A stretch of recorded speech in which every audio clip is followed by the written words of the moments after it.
अच्छा अब ज़रा इसको देखो कि हम इसको जो है ना यहाँ पर अगर हम देखते हैं ना तो ये हमारे पास एन वी टी ड्यू है ना। एन वी टी ड्यू इसलिए क्योंकि ईयर ज़ीरो पर आ रहा है, फिर एक टाइम पीरियड है, फिर आ रहे हैं, फिर टाइम पीरियड है, फिर आ रहे हैं और फिर टाइम पीरियड है। इस केस में अगर आपने प्रेजेंट वैल्यू निकालनी हो ना तो एन वी टी ड्यू की present value, annuity due की जो प्रेजेंट वैल्यू है, एन वी टी ड्यू की जो प्रेजेंट वैल्यू है उसका फॉर्मूला है S is equals to R, sorry present value है ना, P is equals to R multiplied by 1 minus 1 plus I power minus n upon I multiplied by 1 plus i. ठीक है, हो जाएंगे। P is equal to R multiplied by 1 minus 1 plus I power minus n upon I multiplied by 1 plus i. ये formula आपका होगा annuity due की present value का। यानी कि अगर यहाँ पर इस सवाल में मैं लिखूँ 100 multiplied by 1 minus 1 plus 10% power minus 3 divided by 10% multiplied by 1 plus 10%, तो आंसर देखो सेम आता है 273.55। चेक करो, आंसर जो है इस केस में भी 273.55 ही आ रहा होगा, सेम आंसर आ रहा होगा।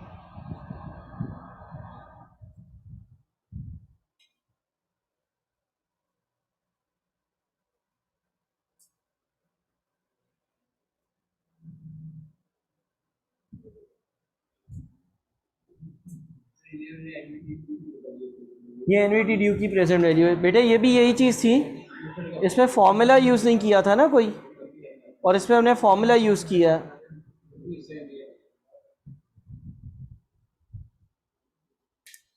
सही है, करो कॉपी करो।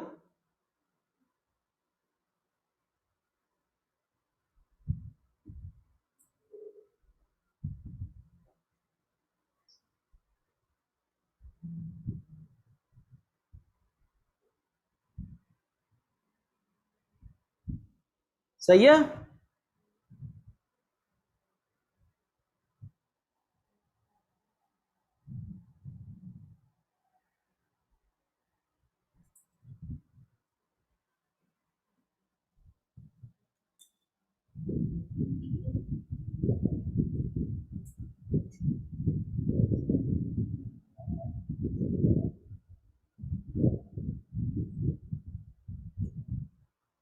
करिए कॉपी।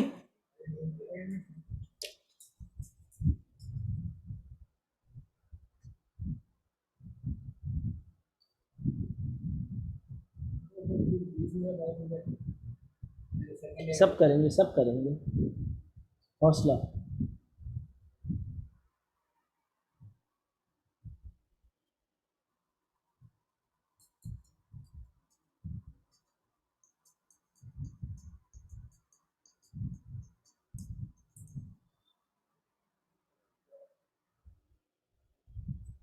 अच्छा अब अगला केस, क्या अगर फॉर एग्जाम्पल लेट से ईयर 0 100 रुपये, ईयर 1 100 रुपये, ईयर नंबर 2 100 रुपये, ईयर नंबर 3 कुछ भी नहीं। क्या है ये, एनवीटी ड्यू है, एनवीटी ड्यू है ना। एनवीटी ड्यू में हर साल के शुरू में पैसे होते हैं। लेट से सवाल ऐसा हो कि यार एक बंदा हर साल के पहले दिन, एक बंदा हर साल के पहले दिन बैंक अकाउंट में 100 रुपये जमा करता है, तीसरे साल के आखिर में इसके बैंक अकाउंट का बैलेंस कितना हो जाएगा। एक बंदा हर साल के पहले दिन बैंक अकाउंट में 100 रुपये जमा करता है, तीसरे साल के आखिर में इसका बैंक बैलेंस कितना हो जाएगा। तो हमें फ्यूचर वैल्यू ढूंढनी है। मेथड नंबर वन ये है कि हम पूरी मूवमेंट बना लें, मूवमेंट इस सेंस में बना लें कि ईयर नंबर 0 पर 100 रुपये जमा हुए और 10% का इंटरेस्ट रेट है। तो ईयर नंबर 0 से लेकर ईयर नंबर 1 के बीच में 100 पर 10%, यानी कि 10 रुपए का इंटरेस्ट मिलेगा। फिर ईयर नंबर 1 पर मैंने कितने पैसे जमा करे? 100 रुपए। तो ईयर 1 का टोटल कितना हो गया? 210। फिर ईयर नंबर 1 से ईयर नंबर 2 के बीच 210 पर 10% का इंटरेस्ट मिलेगा 21 रुपए। और फिर ईयर नंबर 2 पर मैंने कितने पैसे जमा करे? 100 रुपए। तो टोटल कितने हो गए ईयर नंबर 2 पर? 331। फिर ईयर नंबर 2 से लेकर ईयर नंबर 3 जो एक साल था उस पर 331 का 10%, यानी कि 33.1 रुपीज मिले इंटरेस्ट। और ईयर नंबर 3 पर इवेंचुअली आखिर में कितने पैसे हो गए?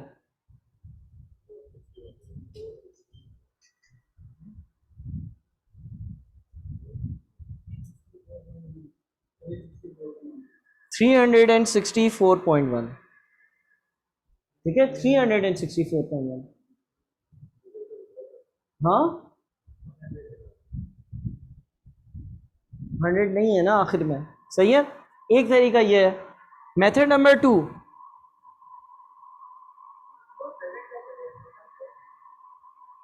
क्या?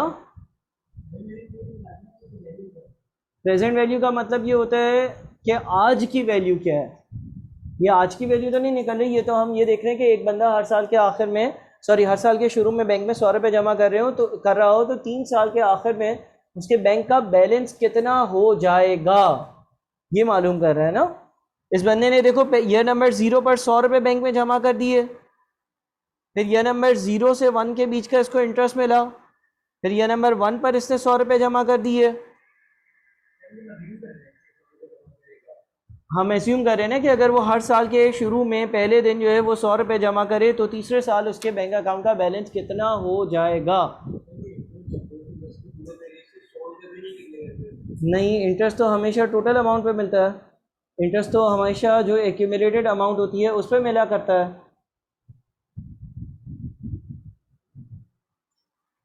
मेथड नंबर 2 में आप क्या करो कि ये जो ईयर 0 वाले 100 रुपये इसको ईयर 3 पे लेकर आना है, यानी कि कितने साल आगे ले आना है? 0 से 1 एक साल, 1 से 2 दूसरा साल, 2 से 3 तीसरा साल। तो इसको आप 100 मल्टीप्लाइड बाई 1 प्लस 10% पावर 3 कर दो। अच्छा, ये जो ईयर 1 वाले 100 रुपये इसको कितने साल आगे लेकर आना है? 2 साल। तो आप यहाँ पे लिख दो 100 multiplied by 1 plus 10% power 2।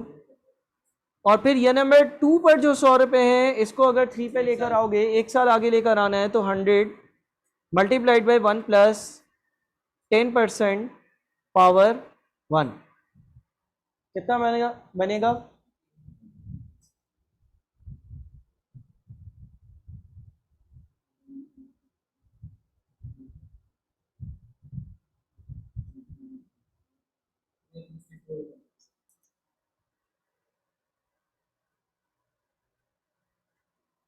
Same answer बन रहा है।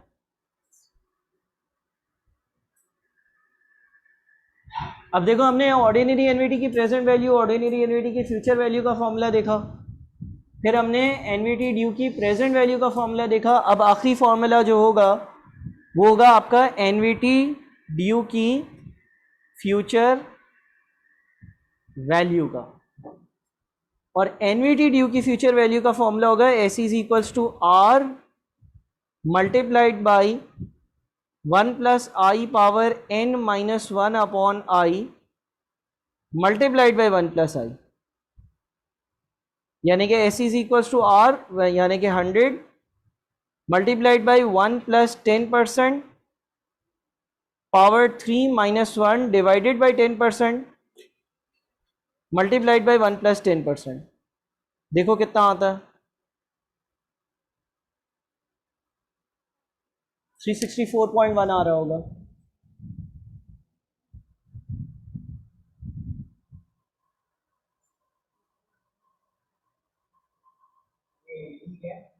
एनवीटी ड्यू, एनवीटी ड्यू की फ्यूचर वैल्यू, एनवीटी ड्यू की फ्यूचर वैल्यू, एनवीटी ड्यू की फ्यूचर वैल्यू।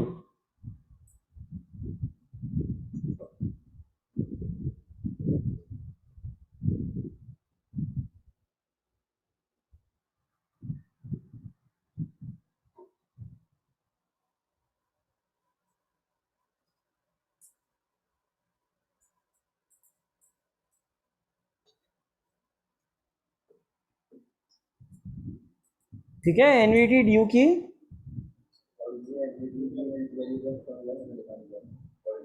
मैं चारों अभी वापस लिखवा देता हूँ, पहले इसको कॉपी कर लो फिर मैं चारों फॉर्मूले बता दूँ।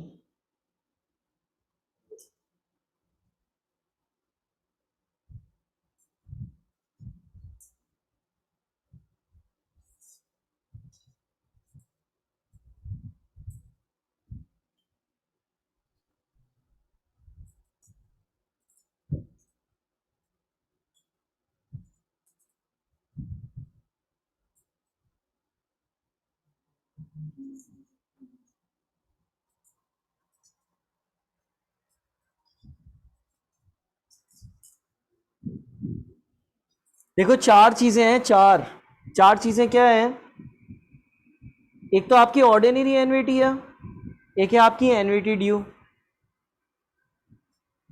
ऑर्डिनरी एनवीटी में या नंबर 0 या नंबर 1 या नंबर 2 या नंबर 3, यहाँ पर आर आर और आर हो तो ये ईयर 0 प्रेजेंट वैल्यू होगी और ईयर नंबर 3 जो है ना वो फ्यूचर वैल्यू होगी।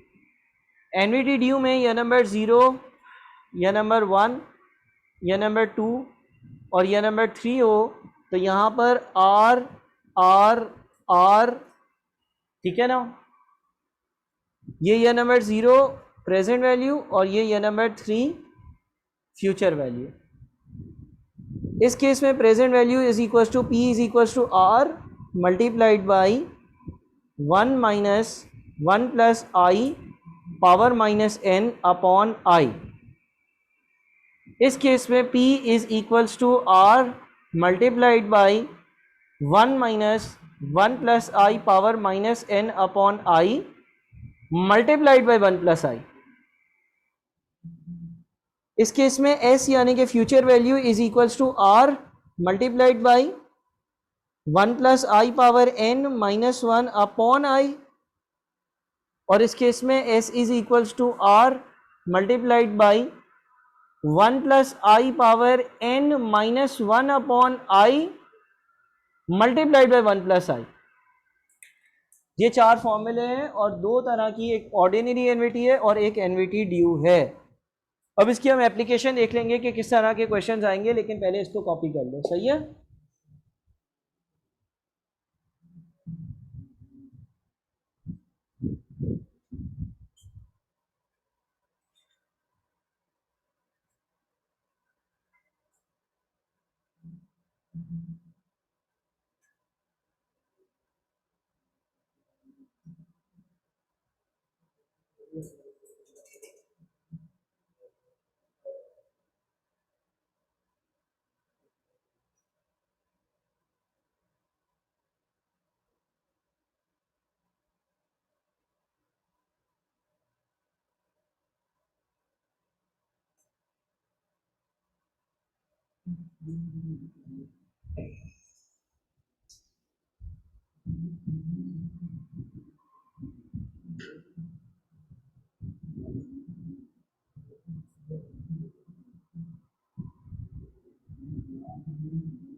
चलिए कॉपी, तुम्हारा रजिस्टर चेक करना पड़ेगा।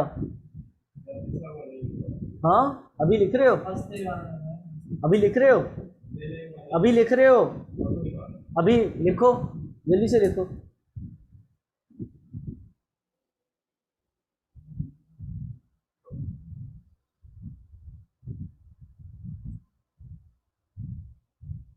सही है, स्क्रॉल डाउन करूं।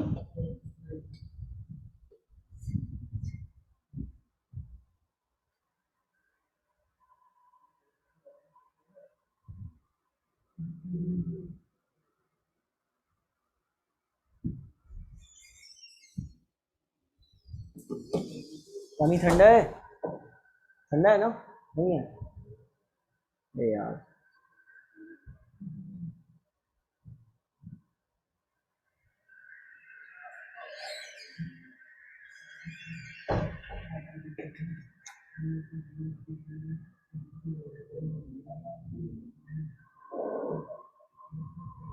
सही है, अब इसकी एप्लीकेशन करते हैं क्वेश्चंस में।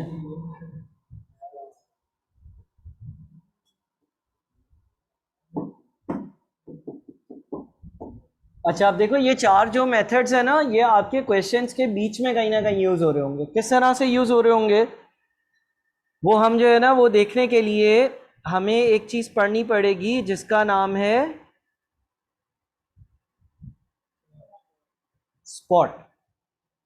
ठीक है, स्पॉट क्या है?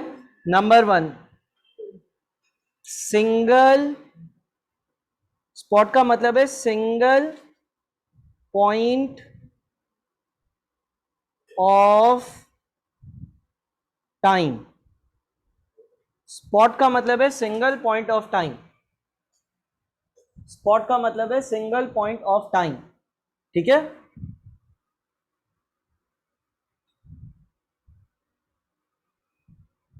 किसी भी सिंगल पॉइंट ऑफ टाइम पर सारी रिक्वायर्ड एंड डिपॉजिटेड अमाउंट्स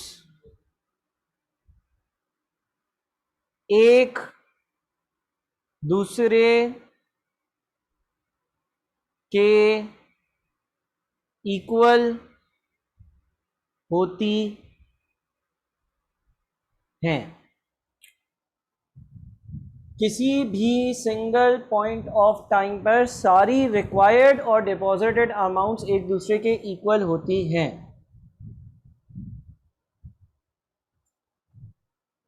ठीक है, ये लिख रहे हो ना साथ साथ? दूसरी बात आप ये लिख लेना अपने पास, ये सिर्फ सवाल सॉल्व करने का तरीका है और कुछ भी नहीं है। ठीक है,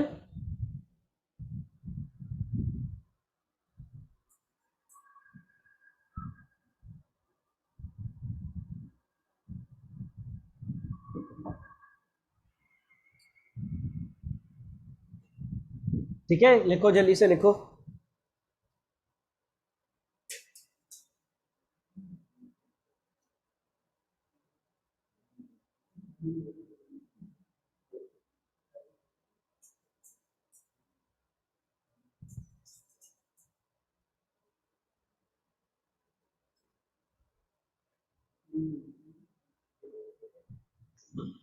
किसी भी सिंगल पॉइंट ऑफ टाइम पर सारी रिक्वायर्ड और डिपॉजिटेड अमाउंट्स एक दूसरे के बराबर होती हैं और ये सिर्फ सवाल सॉल्व करने का तरीका है और कुछ भी नहीं है।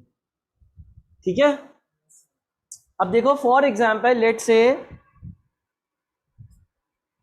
एक बंदा है, उसके अकाउंट में आज जो है ना 5 लाख रुपए पड़े हुए हैं। आज उसके अकाउंट का बैलेंस है 5 लाख रुपए। एक बंदा है, आज उसके अकाउंट का बैलेंस है 5 लाख रुपए। उसके बैंक अकाउंट में 5 लाख रुपए पड़े हुए हैं।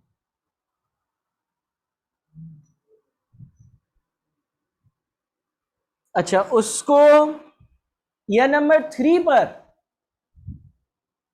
9 लाख रुपए की जरूरत होगी और ईयर नंबर 4 पर 9 लाख रुपए की जरूरत होगी। जो जरूरत होगी ना वो मैं ब्रैकेट में लिख देता हूं। जरूरत का मतलब required amount, required amount, required amount 5 lakh, deposited amount. एक बंदा है, उसके बैंक अकाउंट में आज 5 लाख रुपए हैं। आज का मतलब ईयर नंबर 0। उसको ईयर नंबर 3 पर 9 लाख रुपए की जरूरत होगी और ईयर नंबर 4 पर भी 9 लाख रुपए की जरूरत होगी, यानी कि रिक्वायर्ड अमाउंट। और ये जरूरियात पूरी करने के लिए कुछ पैसे ये ईयर नंबर 1 पर खुद से बैंक में डिपॉजिट भी करेगा ताकि उसकी आगे वाली ज़रूरियात पूरी हो जाएं। ठीक है, 10% का रेट है, 10% का रेट है। अब आपको बताना है कि ये नंबर 1 पर बैंक में कितने पैसे जमा करे कि इसकी ये वाली ज़रूरियात पूरी हो जाएं। हाँ नहीं, 2 पे इन्वेस्ट नहीं करेगा, सिर्फ और सिर्फ 4 लाख या 4 लाख से ज़्यादा, 9 लाख ईयर 3 पर भी चाहिए, 9 लाख ईयर 4 पर भी चाहिए, इस्तेमाल करेगा 9 लाख ईयर 3 पर, 9 लाख इस्तेमाल करेगा ईयर 4 पर, 8 लाख, 1.5 लाख, 5 ये और 1.5 ये 6.5 बस। अच्छा तो कितना बन जाएगा, बन जाए 18 लाख पूरे हो जाएंगे।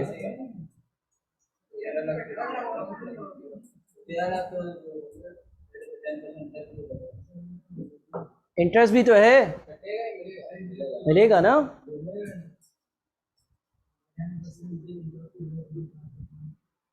देखो हमने यहां पर पढ़ा स्पॉट, स्पॉट क्या है, सिंगल पॉइंट ऑफ टाइम, और इसके बारे में मैंने क्या लिखा, किसी भी सिंगल पॉइंट ऑफ टाइम पर सारी रिक्वायर्ड एंड डिपॉजिटेड अमाउंट्स एक दूसरे के इक्वल होती हैं। ये सिर्फ सवाल सॉल्व करने का तरीका है और कुछ भी नहीं है। ठीक है, हमारे सवाल में इस बंदे के पास यह नंबर 0 पर बैंक में 5 लाख रुपए पड़े हुए थे और ये कुछ पैसे यह नंबर 1 पर बैंक में जमा करेगा, डिपॉजिट करेगा, ताकि इसको यह नंबर 3 पर 9 लाख और यह नंबर 4 पर जो 9 लाख की ज़रूरत है वो इसकी ज़रूरियात क्या हो जाए, पूरी हो जाए। हमारा सवाल ये था कि यह नंबर 1 पर कितने पैसे जमा करेगा। ऐसा सवाल सॉल्व करने के लिए हम स्पॉट या सिंगल पॉइंट ऑफ टाइम के कॉन्सेप्ट की मदद लेंगे। ठीक है, और सॉल्व कैसे करेंगे, सॉल्व ऐसे करेंगे कि हम किसी भी एक साल को अपना स्पॉट बना लेंगे, year 0, year 1, year 2, year 3, year 4। किसको बनाएंगे स्पॉट, ईयर 2, ईयर 1, किसी को भी, किसको बनाएंगे, किसी को भी। ईयर 0 को बना सकते हैं, 1 को बना सकते हैं, 2 को बना सकते हैं, 3 को बना सकते हैं, 4 को बना सकते हैं, 5 को बना सकते हैं, किसी को भी बोला ना तो आगे तो आएगा ना 5। किसी को भी क्या बना सकते हैं, स्पॉट, और क्या कर सकते हैं, सवाल सॉल्व, है ना। स्पॉट क्या है, सिंगल पॉइंट ऑफ टाइम, क्या है, सिर्फ और सिर्फ सवाल सॉल्व करने का तरीका, और क्या है, सिंगल पॉइंट ऑफ टाइम। सही है, क्या है स्पॉट, सिर्फ और सिर्फ, और क्या है, कुछ भी नहीं, और कुछ भी नहीं है। ठीक है ना, स्पॉट क्या है, स्पॉट सिर्फ और सिर्फ सवाल सॉल्व करने का तरीका है, और क्या है, कुछ भी नहीं। सही है ना, सिंगल पॉइंट ऑफ टाइम। सही है, अब देखो हम करेंगे क्या, हम ईयर 0, 1, 2, 3, 4, 5 किसी भी एक साल को अपनी मर्जी से स्पॉट बना लेंगे। किस साल को बनाएंगे, किसी भी एक साल को। मिसाल के तौर पर लेट से एग्जाम्पल है कि हम लोग ईयर नंबर 2 को बना लेते हैं अपना स्पॉट। क्या 2 को स्पॉट बनाना जरूरी था, नहीं, किसी और को बना सकते थे, बना सकते थे। हमने किसको बनाया? 2 पर। और फिर हमें स्पॉट क्या बोलता है कि किसी भी सिंगल पॉइंट ऑफ टाइम पर क्या बराबर होगा? सारी रिक्वायर्ड और सारी डिपॉजिटेड अमाउंट्स क्या होंगी? एक दूसरे के इक्वल होंगी, एक दूसरे के बराबर होंगी। तो जब हमने ईयर नंबर 2 को स्पॉट बना लिया ना, तो हम क्या करेंगे? सारी required amounts at year 2 is equal to सारी डिपॉजिटेड अमाउंट्स एट ईयर 2। अब ईयर 2 पे कोई डिपॉजिट या रिक्वायर्ड अमाउंट थी? नहीं थी। अच्छा, पहली रिक्वायर्ड अमाउंट कहां थी बताओ? ईयर नंबर 3 पर। लेकिन अगर मैं 2 अपना स्पॉट बना रहा हूं तो 3 वाली अमाउंट को 2 पर लेकर आने के लिए 1 साल पीछे लेकर आना होगा, यानी कि 9 lakh divided by 1 plus 10% power 1। इसी तरह से ईयर नंबर 4 पे जो 9 लाख रुपए हैं, इसको अगर ईयर नंबर 2 पर लेकर आना हो तो 9 lakh divided by 1 plus 10% power 2।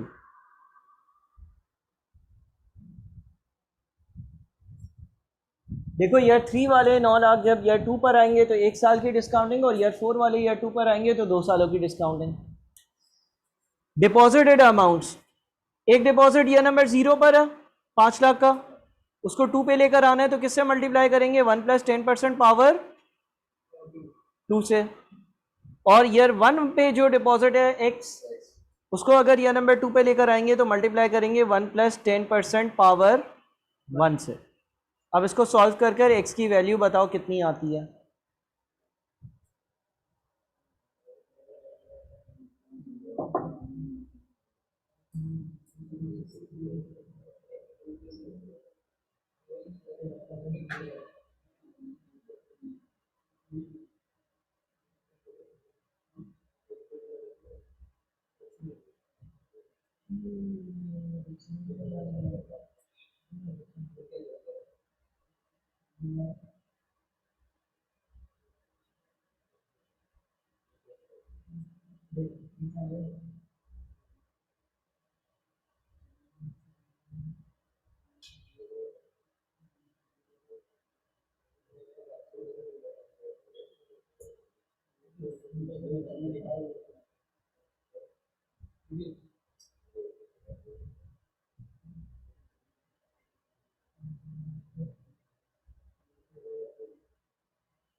हाँ जी, कितना आ रहा है? क्या आंसर आ रहा है?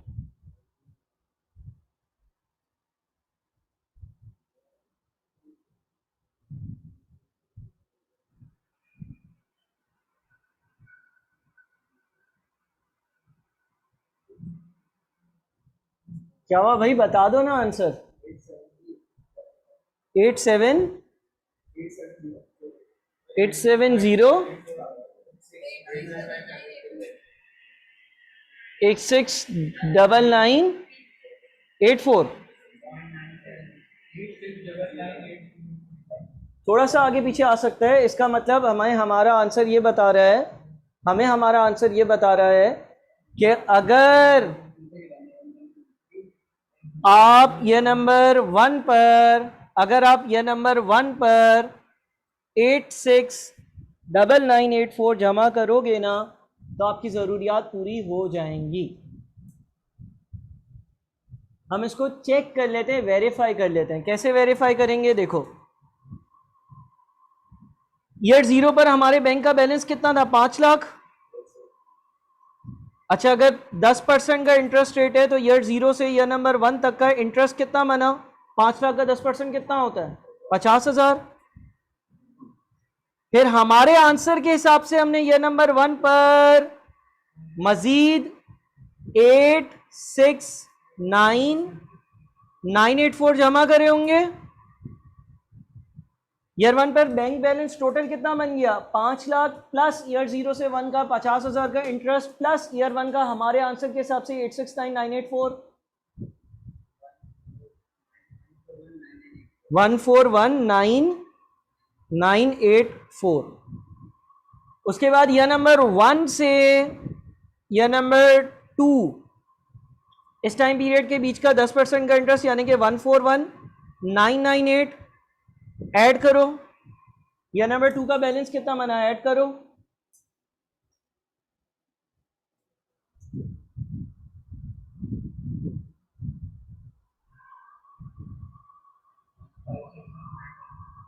वन 561,982।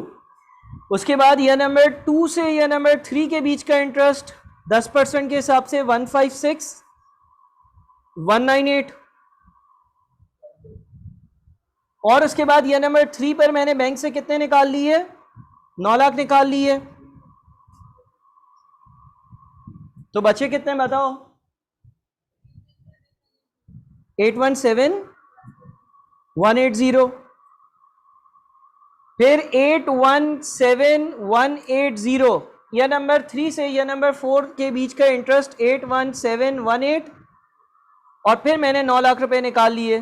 देखो जीरो पर आ रहा, तकरीबन जीरो होना चाहिए। -1102 राउंडिंग ऑफ की वजह से आ रहा होगा। 100, 200, 300 रुपए राउंडिंग ऑफ का एरर हो सकता है, लेकिन ये तकरीबन जीरो ही आएगा।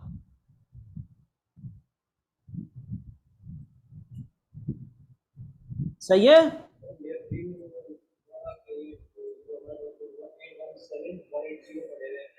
जी बेटा। ईयर 3 और ईयर 4 के बीच का इंटरेस्ट मिलेगा आपको 10%। 817,180 पर 10% का इंटरेस्ट 81718 का। और फिर आपने ईयर 4 पे 9 लाख रुपए निकाले। अब नमाज के ब्रेक से आ जाओ, उसके बाद आगे की चीज़ें डिस्कस करते हैं।